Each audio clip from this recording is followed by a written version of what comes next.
Welcome to the Aboriginal channel. On this episode, we're going to be looking in Virginia, and I'm going to be pointing out the fact that I believe that's where the Powhatans lay. First, we're going to go over here to Wikipedia and see what it says about the Powhatans.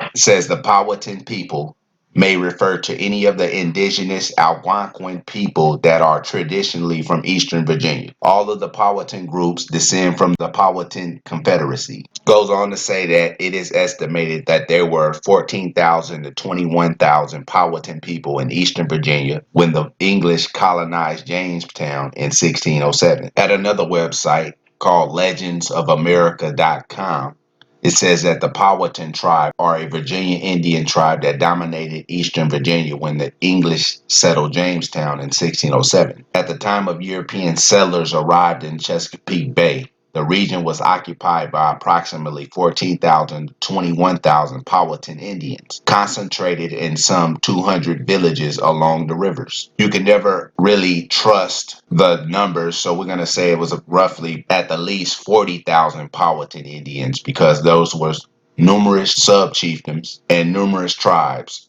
So we'll say about 40,000 in between 200 villages, which would have made it about roughly 200 Indians per village if they were equally spread apart. However, here at Virginia Department of Historic Resources.gov, it says many of the villages of the Algonquin-speaking people were brought under one rule by Wahasankak and formed the Powhatan Paramount Chieftain. Wahasankak ruled more than 32 sub-chieftains in more than 150 villages of various sizes. So those villages probably weren't all the same amount of Indians in one village, right? And on a side note, from a previous video where I said where Olmecs lay, I have to point out that they said there was 212 municipalities in the area and that mass graves have been found in more than half of them. Go ahead and consider those 212 municipalities in Veracruz previous Indian mound villages. So those 212 areas of operation in Veracruz were originally where Indians were holed up at. Over time, they became 212 municipalities, and they have found mass graves in over half of them. So if you take into account the two from above in this article where they say there were 250 and then one had 160 in it, that's about how many Indians would be in a village. But we're going to focus back over on the Powhatans in East Virginia. So on the website, Virginia Department of Historic Resources, it says down here that the Indians tried a second attack in 1644, but by then they were fewer in number and faced 15,000 colonists.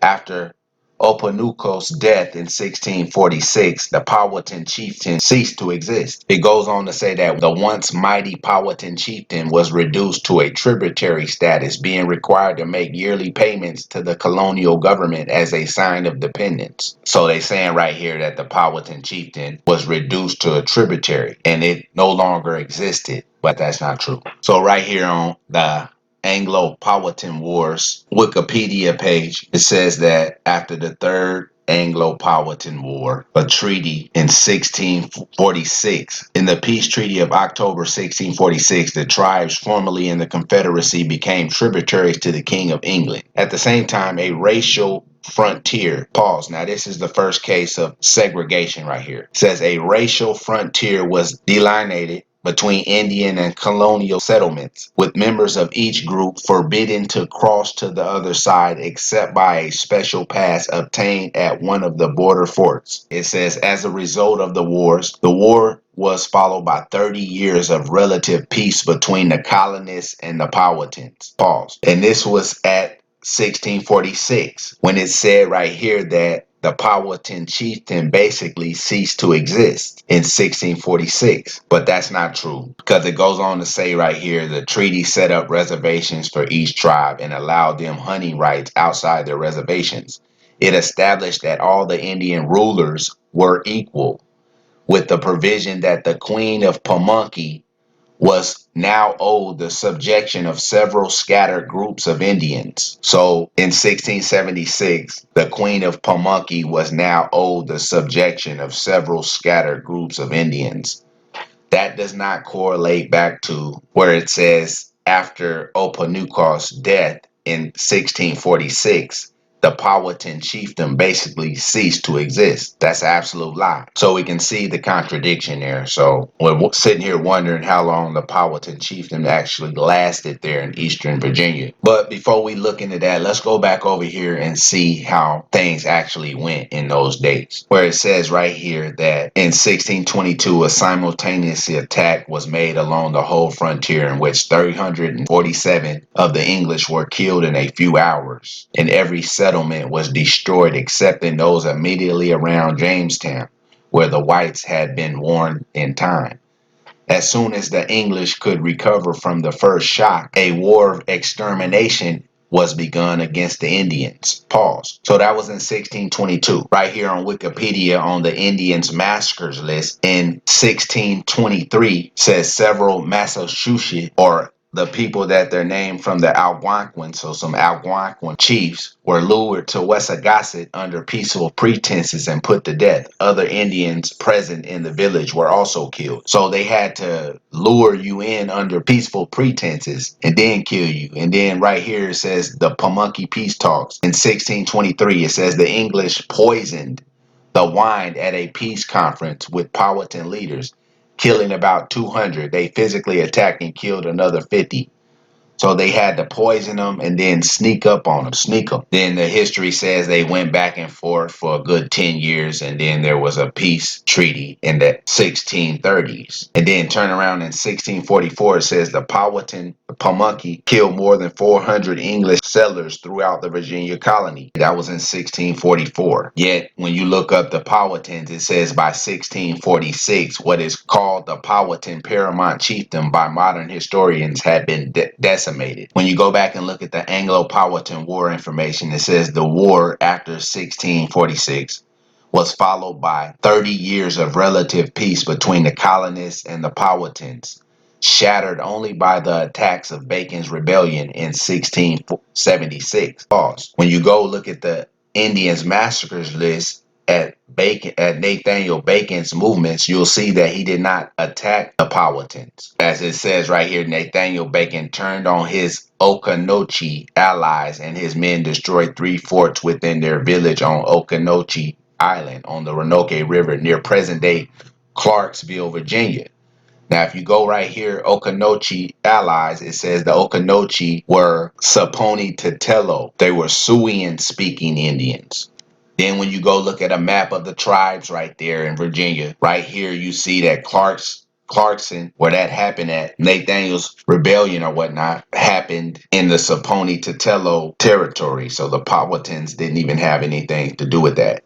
However, that move resulted in the Treaty of 1677, was signed in Virginia between Charles II of England and representatives from various Virginia Native American tribes, including about 7 or 8 different tribes from Virginia. It says, signed between Charles II, Defender of the Faith, etc., and several Indian kings and queens, which correlates with the fact that there was a provision within that treaty that said the Queen of Pamunkey was now owed the subjection of several scattered groups of Indians. And that, once again, does not coincide with the Powhatan chiefdom being ceased to exist in 1646. Now, going back to the Third Anglo-Powhatan War, it says that after 12 years of peace, another Anglo-Powhatan War began on April 18, 1644, as the remnants of the Powhatan Confederacy under Okopineco tried once again to drive out the settlers from the Virginia colony. Around 400 colonists were killed. Now, that's the Indian massacre we looked at in 1644. But in 1645, it says the colony ordered the construction of 3 frontier forts. And then in August, Governor William Berkeley stormed Okopineco's stronghold and captured him. All captured males in the village older than 11 were deported to Tangier Island. They took Okopineco to Jamestown, where he was executed. In March 1646, the colony built Fort Henry at the Falls of Appomattox, where Petersburg is now located. So basically, in Petersburg, the Europeans had their forts, and then the Powhatans had their forts, because right here it says that At the same time, a racial frontier was delineated between Indian and colonial settlements, with members of each group forbidden to cross to the other side except by a special pass obtained at one of the border forts. So just like up here, it says by 1634, a palisade was completed across the Virginia Peninsula, which was about 6 miles wide at that point. It provided some security from attacks by the Virginia Indians for colonists farming and fishing. So they had a whole wall around their settlement. Well, again, right here at Virginia Department of Historic Resources, it says after the 1646, the Powhatan chieftain basically ceased to exist, it says. It goes on to say that many of the tribes were extinct by 1722. So was it 1646 or 1722? But it also goes on to say that the groups and the Nez Simond who sold their reservation in 1792 faded from public view. Only the Pamunkeys, Mattaponis, and the Eastern Shore group kept reservations, although their land consistently shrink in size. So it's saying right here that even after 1792, the Pamunkeys, the Mattaponis, and the Eastern Shore group kept reservations. That means kept their land. So if you go up here to a map of the Civil War battles and you look in Virginia right here, this is all the Powhatan, is all Powhatans. As you go look at a tribe map right here, you can see where the Powhatans' traditional territory is at and where those battles at coincide with one another. Now, inside of all of this, you have numerous mass graves, and that coincides with the title of this video, Where Powhatans Lay. So I'm going to point out one of those mass graves as a tribute to the ancestors. It's called Blandford Cemetery. It's a historic cemetery located in Petersburg, Virginia. Petersburg is located right here, which would be right here on this Civil War's battles map. At Blandford Cemetery, there is a mass grave of 30,000 Confederates killed in the siege of Petersburg during the American Civil War. Only 3,700 names of the interred are known. Now I'll leave you with a bit of correlation. Two high-ranking members inside of this so-called Civil War was Ulysses S. Grant and Robert E. Lee. Right here on Wikipedia it says Robert E. Lee distinguished himself in the Mexican-American War. He was one of Winfield Scott's chief aides in the march from Veracruz to Mexico City. Goes on to say he was instrumental in several American victories through his personal reconnaissance as a staff officer. He found routes of attack that the Mexicans had not defended because they thought the terrain was impassable. Ulysses S. Grant, on the other hand, it says, after rising tensions with Mexico following the United States' annex of Texas, war broke out in 1846. Pause. So if it was about Texas, why were they way down in Veracruz, Mexico City? But anyway, it says during the conflict, Grant distinguished himself as a daring and competent soldier. So here we got Ulysses S. Grant, a Union general, and Robert E. Lee, a so-called Confederate general, both fighting so-called Mexicans 15 years before the so-called Civil War cracked off. So just like I said that the Civil War was between invading Europeans and American Indians, I'm saying the Mexican-American War was the same exact thing. So going back over here to this article where it says these remains in Veracruz were found with 100 IDs and clothing, all that's propped up in my mind. I can go in and show you 10 articles right now in my favorites list that I saved that don't have anything about ID cards. What they do have is a bunch of the same group of mothers looking for their kids and many bodies unidentified, and the people responsible for doing it going through extra measures to keeping their identities of their victims concealed. As an example, right here at the YucatanTimes.com, it says mass grave in Coahuila yields more than 600 bodies. Down here it says that Mexican officials said that more than 3,500 body parts have been found in ranch land since April of last year.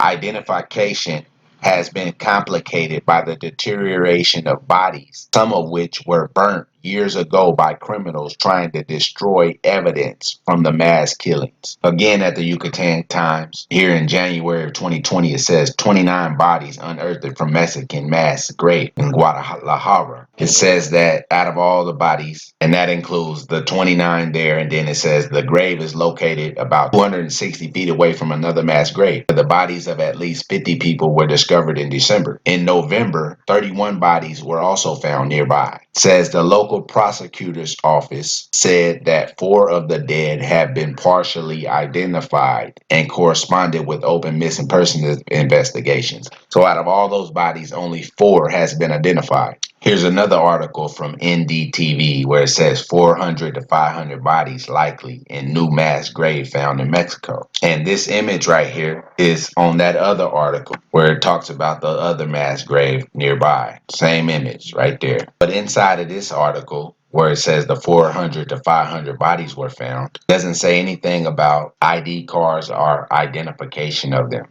Going back over to the Powhatans, said the Powhatan people may refer to any of the indigenous Algonquin people that are traditionally from Eastern Virginia. And in this article at legendsofamerica.com, it says by 1722, many of the tribes comprising the empire of Chief Powhatan were reported extinct. But when you go look at the Indians massacre list in 1755, you had the Draper's Meadow massacre, were 5 settlers killed by Shawnee Indians in Virginia. Shawnee Indians are Algonquin-speaking peoples. And again in 1763, you had the Clendenin Massacre in West Virginia, where it says Shawnee Massacre of Clendenin adults, males, captured women and children, including John Ewing of Virginia. So they were still there, basically.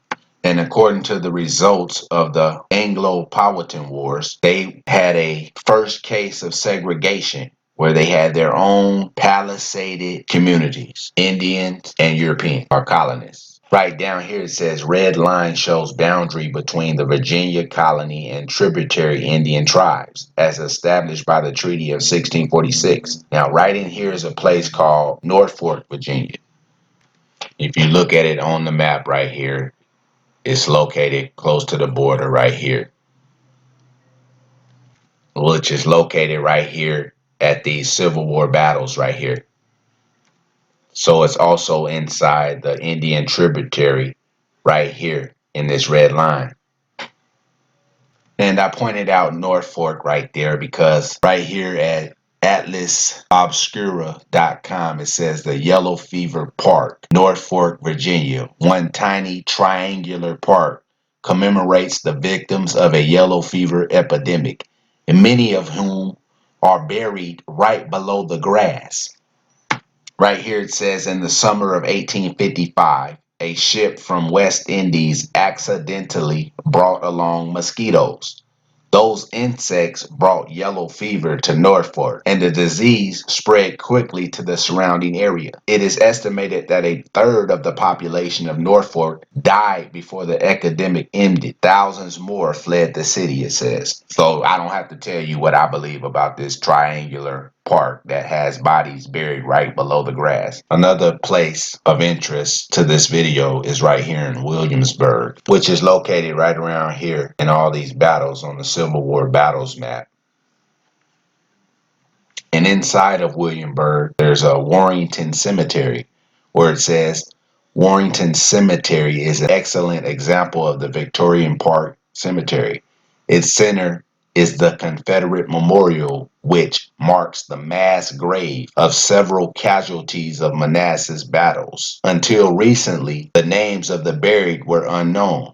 So as a recap, we just learned that it is written in numerous locations that the Powhatan chieftain ceased it to exist in 1646. And we proved that to be a lie because King Charles II couldn't write a treaty to several kings and queens that did not exist in a chiefdom. We also learned that the narrative of whole tribes ceasing to exist is a rampant occurrence within the stories told about Indian groups throughout the Western Hemisphere. An example of that is revealed in a previous video when I talk about the Natchez, Mississippi Indians, who it said they ceased it to exist right around 1730. However, that was only to get us to believe that those deceased in a pit at Devil's Punch Bowl were African slaves and not Natchez Indians. We also learned that the Olmecs down in Veracruz and Tabasco, who have survived through numerous names through the generations, Mayan and Aztec not being one of them. We learned that in their original territory, there's 212 municipalities, to which over half they found mass graves in. Those mass graves that they've been finding are roughly, on average, 200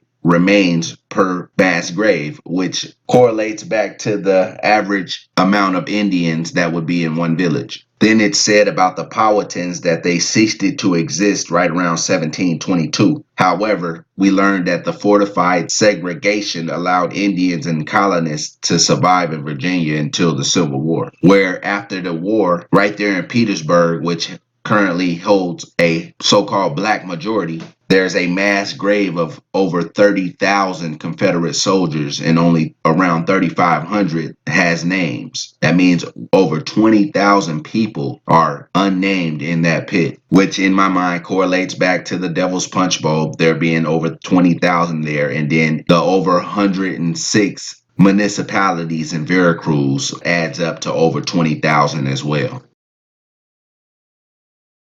Through the history books, which has all been a lie. So therefore, if it's a lie, then what's the truth? If it's a lie,